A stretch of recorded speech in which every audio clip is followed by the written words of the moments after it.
শুভ আর আমি মিলে বেরিয়ে পড়লাম চিত্তরঞ্জনের উদ্দেশ্যে। মূল উদ্দেশ্য মিতুলদিকে আর আমাদের রাহি বাবুকে দেখতে।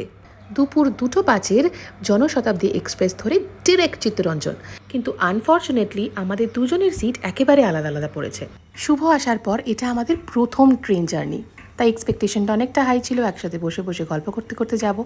কিন্তু আমার পাশে সিট পড়েছে এই ভদ্রমহিলার, আর ওর বেচারা সিট পড়েছে বেশ খানিকটা দূরে। 3 ঘন্টার মধ্যেই কিন্তু ট্রেন নামিয়ে দিল চিত্তরঞ্জন। পৌঁছে গেছি চিত্তরঞ্জন।